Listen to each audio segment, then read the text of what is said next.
Guys প্রচুর খিদে পেয়েছে, প্রচুর খিদে পেয়েছে, এত খিদে পেয়েছে আর থাকতে পারছি না।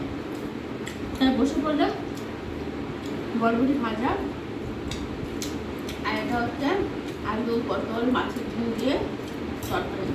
কোনটা খেয়ে কোনটা খাবো বুঝতে পারছি না। আজকে মাছ হয়েছে না, মাছ হয়নি, মাছের ডিম হয়েছে না, তাই মনে হচ্ছে হাতে চাপ পেয়েছি, অনেক খাবো, এক গামলা নিয়ে বসে পড়েছি। তোমরা চাইলে আসতে পারো।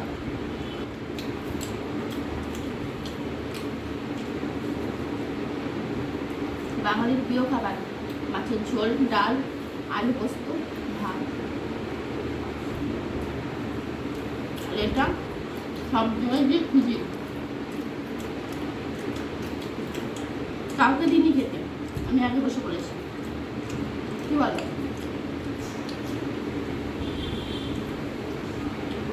আগে দিন কাউকে খেতে দিন, এটা সত্যি, কিন্তু দেখো কেউ খায়নি বলে তার জন্য বেড়ে রেখেছি। আমি আগে আগে একা খাচ্ছি না, আমি ওই রকম না, বুঝেছ?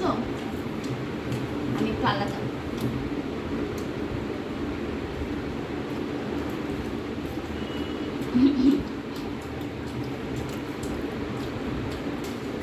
মাছের গন্ধে আমি পুরো পাগল হয়ে গেছিলাম, জানো তো।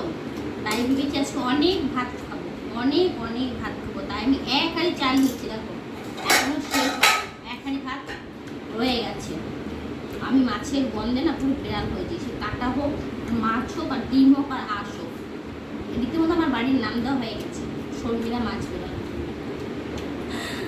গাইস কি বলবো কিছু বলার নেই। মাছের গন্ধে সত্যি পাগল হয়ে যাচ্ছে। খেতে কেমন হয়েছে একটু দেখি।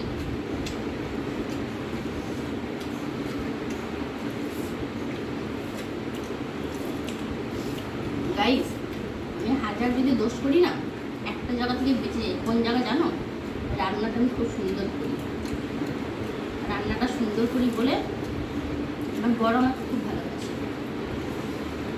এই জায়গার থেকে আমি অনেক বাঁচোয়া বেঁচে যাই বলতেই পারো। আর বরকে যদি মনে করো বরকে খুব ভালোবাসবে, যত্ন করবে, কিছু না, কিচ্ছু লাগবে না, শুধুমাত্র সুন্দর সুন্দর রান্না করে খাওয়া। নিজে বাজারে যাবে, নিজে বাজার থেকে নিজের পছন্দ মতো কিনে নিয়ে আসবে, সেটা সুন্দর করে রান্না খাবে, করবে, দেখবে, ওতেই বল ফিল, আর বাইরে যাবে না। ঝোলটা তো শুরু করেছো না, দারুণ হয়েছে, দারুণ হয়েছে। তোমাকে একটু দেবো?